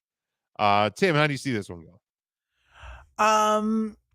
It was really awesome to see finally, new era of WWE, somebody actually have a celebration for themselves and then not be ruined for any reason. Rey Mysterio got to say everything off of his chest in front of the live audience. But they definitely caked it on real thick backstage. Rhea Ripley is now sire to Dominic Mysterio, which is always fun. But I am going to give my nod to the Judgment Day here. Yeah, I think it's got to be Judgment Day. Nothing against the Mysterios. I'm still waiting for the moment that Ray and Dominic turn on one another, or one of them turns on the other one. I feel like it's only a matter of time. But yeah, I think the Judgment Day win here. Ryan has the Judgment Day picking up the win. Devin says the Mysterios. He thinks Edge is going to return and help the Mysterios get the win. Yeah, I mean we've certainly invested a lot of money into these spooky dooky videos for Edge's return. So wouldn't want that to be for nothing, now would we? All right, let's go to this one. Logan Paul versus The Miz. in what was probably the lowest moment of Raw this past Monday. Was what did he call? I don't even remember what the Logan Paul version of Miz TV was called, but it doesn't matter. Impulsive. That's it. That's not good. It stinks. I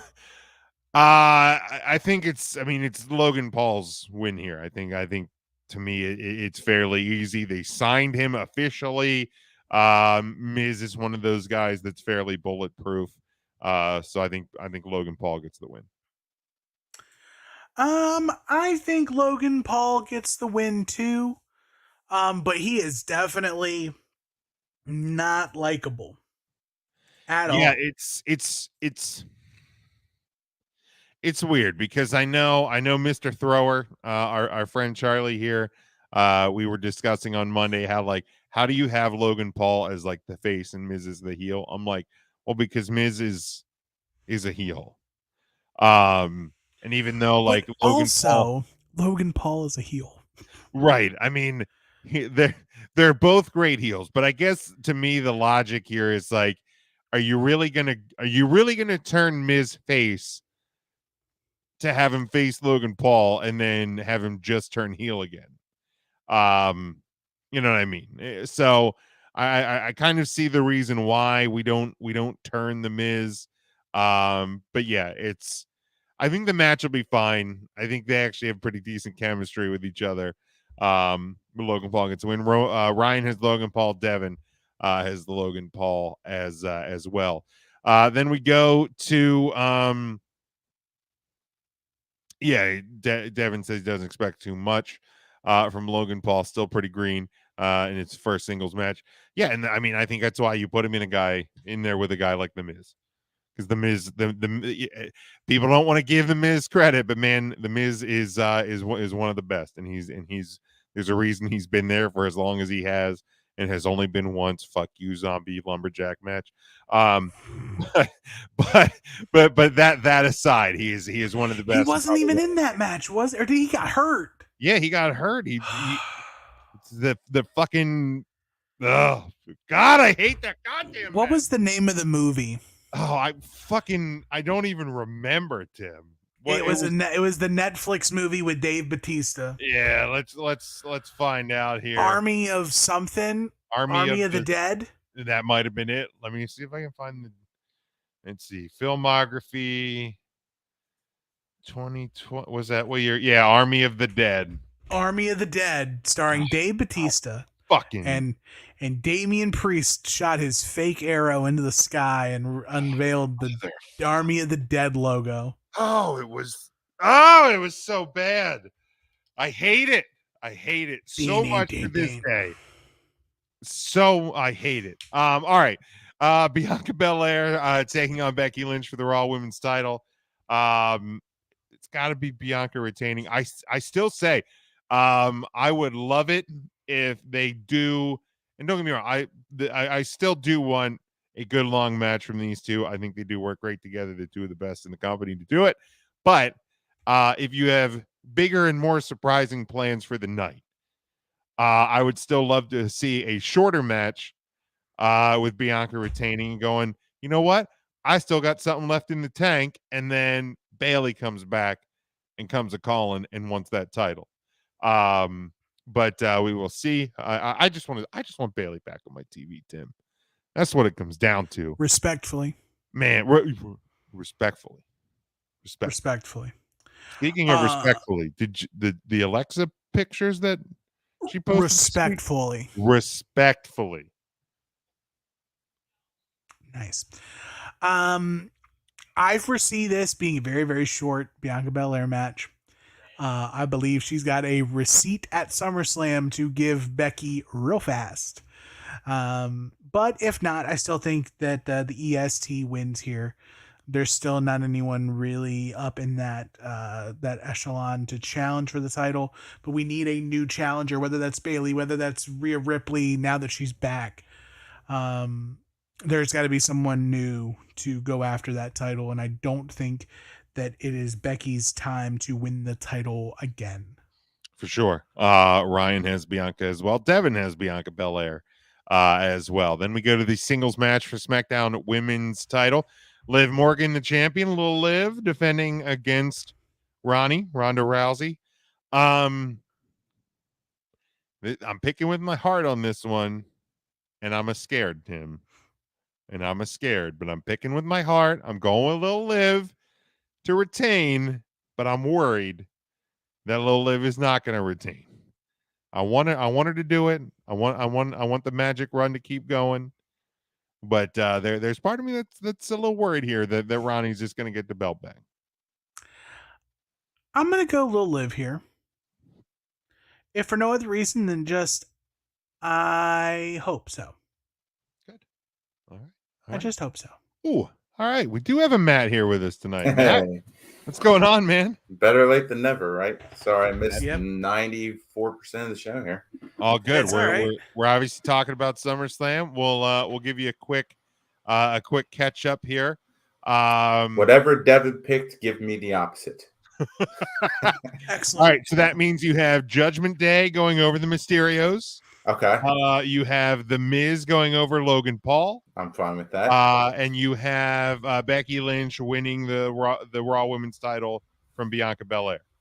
All right, I'll take or that. at least winning the match. I guess she could win by DQ. Yeah, let's let her win by DQ. All right, we'll do that. So you'll. And now we are at Lil Liv defending against Ronda Rousey. I'm going to go against what I just said and pick Lil Liv because, my gosh, I don't want to see Ronda Rousey holding a belt in 2022 or beyond. I know but I'm scared. I told Tim I'm scared, without a doubt. Ryan has Lil Liv, Devin has Lil Liv as well. So we're straight across the board on that one. Then we go tag team match for the undisputed WWE tag team titles. Of course, Double J kicking off what is a big weekend for old Double J. He'll be serving as the special guest referee in this one before, of course, his big match against with Jay Lethal against Ric Flair and Andrade on Sunday night. But the Usos defending against the Street Profits. I'd love the Street Profits, but I still just don't think anything is stopping the Bloodline. So I'm going to go with the Usos. Matt. I will go back to my originally scheduled plan of choosing against Devin, and I will give it to the Street Profits. I am serious, Mark. All right, now get back to work. How about you, Tim? My heart says the Street Profits, but my mind says the Usos. But your ass belongs to the tribal chief. That's right. He is my daddy. Ryan has the Street Profits. Actually, Devin has the Usos. And then we go to the United States Championship. None other than Bobby! Defending against Mr. Money in the Bank himself, Theory. Sorry, Paul, and every other person that has a soundbite on our soundboard, but I think we're going to be walking out of SummerSlam with a once again and new United States champion. I think it's Theory here. Tim. I'm going Bobby Lashley. Bobby. I'm still kind of waiting on Devin's pick. He's leaving me hanging here, so I'm going to assume he is going to go with. Damn it! Oh no! All right, give me Theory. Oh, there it is. Because Devin did pick Bobby, and Ryan has Theory as well. So some splits here on this one. Then we go to the new Shane, as Tim called him earlier, Pat McAfee taking on Happy Corbin. Without question, this is a McAfee win. Without any doubt in my mind. And man, I hope he cuts a promo. And there's no, I feel like there's no way he won't. Either before and or after this matchup. It's almost unfair how good Pat McAfee is at everything, I think is what I tweeted out last Friday. Matt, I think we'll go to you on this one. Doesn't matter what Devin picks on this one. You will never have me picking Happy Corbin to win a match. Give me McAfee. There we go. Tim. There is only one guy who I would put over Pat McAfee, and that is Happy Baron Corbin. Fat, shabby, tabby cat. End of days needs to get put back up on a pedestal. That's true. Pat McAfee's just a little talky boy, and Baron Corbin's kind of a man without a cat, a man without a country right now. He's kind of swaying in the breeze. He needs a big W right here. This is a flag in the ground moment for Baron Corbin. Let's do it. Did you see the kick that Corbin laid on McAfee on Friday night? He sent it. Ooh, yeah, man, you gotta send it. Kicked him clean. I just saw on the Wikipedia page they were roommates with the Colts. Yeah, with when Colts. they played with the Colts. Yeah, yeah. They've even leaned into that a bit going into this feud, which I've liked. it's all on social media. But I'm trying to think like what like Baron Corbin even. What do you think Baron Corbin's hairline looked like at that point? Was it still like it wasn't here? Great, or was it like here at that point? It was working its way back. Probably there. Like, ish. Yeah. It was okay. Okay, it was still kind of a proper hairline. It existed. And he when WWE posted that picture, he tweeted 19.5-inch neck and 330 pounds, fueled by pizza, milkshakes, and pancakes. I also benched 500 plus. Big boy. All right, Ryan has Happy Corbin as well. Fat, shabby, tabby cat. I'm taking Pat McAfee. No. No. All right. Devin picked McAfee. I'm still going Corbin. There we go. All right, and then the big one. We talked to Breaux about it in the first hour. Roman Reigns. I'm just getting it out of the way right now. Roman Reigns.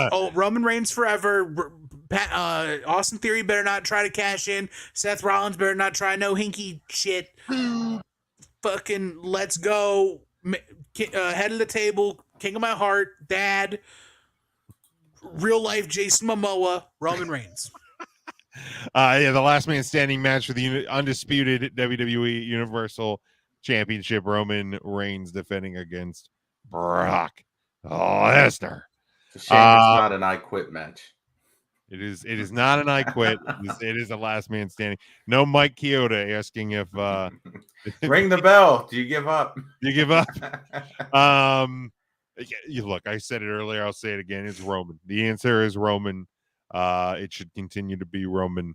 I love Brock. I love Cowboy Brock. I was happy to see Cowboy Brock back. I love that the SummerSlam, like, you know, the little graphic doodad that they put after the hashtags on Twitter. The SummerSlam one is literally Cowboy Brock's head. Like, I don't know why you couldn't like do the SummerSlam logo or the WWE logo, but it's literally Brock's little Brock's head, Cowboy Brock's head. But Roman Reigns is the answer, Matt. Yeah, as much as I would like to see a little bit of variety here, it just doesn't seem like that's going to be the case. Yeah, give me Roman. All right. Devin hasn't found, or is he's picking Theory? I guess he's calling the cash in. I guess Devin's calling the cash in, and Theory walking out as champion. Man, more things change. So wait, hold on though, because that would be different. So in this instance, he has Theory cashing in just to be a part of the match. It kind of sounds like. I mean, it kind of sounds. That's a very bold prediction, Devin. I tell you what, very bold. If Theory cashes in and wins an last man standing triple threat match, then it wasn't just as much as things Vince change that they stay the same. Boy, you leave a football stadium full of people leaving with Theory doing that. holding the double straps. Woo, boy. I mean, that would mean that both Roman and Brock are down For a 10 for count 10. at the hands of Austin Theory. Not necessarily. Like, Wow, that's true. Roman and Brock could literally beat each other to unalive, and then just Theory walks So maybe in and that goes, is the angle. Yeah, he comes in after they're both down. Is he gonna like run him over with a tank? Like, is he gonna get Rusev's tank and like literally just like run them over? Man, Kevin Owens almost beat Roman Reigns, and Roman Reigns hit him with a golf cart. Like, I mean, you got to do a little better than at least a golf cart. Like something. Like, can he hit him? What did DDP sell that pink Cadillac to the Rock and Roll Hall of Fame or something? Can we go to like can we go to like the Opry and pick up like Porter Wagner's banjo or something and like just something, anything? Tell Jeff to bring all the working guitars he can and just start them guitars swinging, stiff, brother. Yeah, something, and it's. Man, that would be a choice. I'm just going to say that would be a choice for there Theory are to choices. cash in and win. That wouldn't be the best way for Triple Old Daddy H to book his first pay-per-view. I'm just going to say, excuse me, premium live event. I will say that. Ryan has Roman walking out as the Universal Champion to see day number 700 come Sunday. And 700 and beyond. So that is where we leave with the predictions. Let's pre-grade the event for Saturday. Matt, we'll start with you. What grade do you think SummerSlam 2022 is going to get? I'm comfortable giving this a B going in. All right, Tim. I am also comfortable with giving this a B. Okay. I'm going to be comfortable giving this a B plus because I feel like Triple H is going to not do the things that Vince would normally do. He's going to avoid the B minus. He's going to give us the B plus. And this would be B grading on a curve since it's a big 4 show. So like if this was Great Balls of Fire, an A. An A. Okay, that's fair. That's fair. Devin, Mr. Negativity. Coming in with a pre-grade of a C. Damn. Oof. Well, I mean, he has Theory leaving with the championships. I'd be pissed actually that might be accurate. That's actually high. Actually, yeah, that means the rest of that card would have to be flawless for freaking God. Could you imagine? SummerSlam goes dark with Theory after winning the last man standing. Wow. And Austin comes out, throws back the hood again. I got you, bastards. Mike. I'll never retire. You're never getting rid of me. God, man. Ric Flair's having his last match. I'm doing it too. Horrible human being. Man, I don't want to think about that moment too hard to like put it out in the universe. I don't want to, because that I feel like that's a bad thing. So that's where we'll leave it. That is where we leave for the week. Again, this Tuesday we will have a version of the 3CT pod. It will not be a quote unquote, it won't be a newly recorded episode. It will be one that we put together the last time that we were all together. We will be doing that on Saturday, so we are looking forward to that, hanging out this weekend. But Matt, was this the week? It was not. Ooh. Building up to SummerSlam, you can't make that the comeback. Well, that's true. So stay tuned at 3 Count Thursday. If you're even on Instagram at this point, it's a dying social media application, to be honest, and I hate it. Yeah, it's crazy. It is crazy. But kudos, thank you again to Bro Keller. He actually shared and reshared and regrammed and all that stuff. The announcements, always love when we get that from the guests. Tim, what do you got? I got nothing other than the normal stuff of, Final Wrestling Place and Viewer's Choice. Viewer's Choice featuring 3 Count Thursday, 3CT this week. Just letting y'all know that now. Y'all have 18 months. 18 months. Save your ducats. Crush your cans. Recycle them. Send in your box tops. Whatever you got to do. WrestleMania 40's in Philly, baby. Let's go. Let me pull up the text exchange that I had with the person I affectionately referred to as the boss. Consortium. The consortium, a great, much better way to put that. So I send the news, and the response is, well, you better go to this one. I'm making you. And I was like, yep, definitely not going to get any closer. And I jokingly asked if she wanted to go along. I said Gunther might be there, and she said, no, you can go with your friends. She asked when tickets go on sale. She goes, stay on top of it. I'm forcing you to attend. So there was no conversation. I am mandatory attendance by Jim Neese. I mean, when the consortium is letting me know, say less. No, you're not even. She's not even letting you know. She's telling me. I've been told. I am booked. I'm as good as booked for WrestleMania in Philadelphia, without question. So yeah, make sure you follow along with us again. Thank you to Breaux Keller for joining us. Thanks, Devin. There you go, Devin. Take care, buddy. Have a great week. Yeah, Matt, you won't be with us. Is it next 2 weeks or just one? Just next week. All right. I will be in the land. Very, very nice. Yeah. Yes, Chase, I think the land of Disney. We'll have a match as well. But again, thank you to Breaux Keller for joining us in the first hour. If you kind of came in late, make sure you go back and check that out. One of the best dudes that we have met and we know in this crazy world of professional wrestling. So always appreciate a good friend and good guest joining us. Make sure you subscribe to us, all podcast platforms, as well as YouTube. Go to get our merchandise over there at the tpublic.com. I feel like there is a sale going on this weekend. I think they're calling it like a back to school sale, but yeah, head over to tpublic.com and get the merchandise.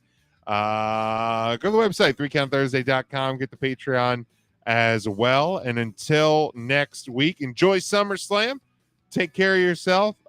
There's a lot of crazy rain in the middle part of the country, droughts in other part of the country, extreme heat in other places, and it's getting pretty wild out there.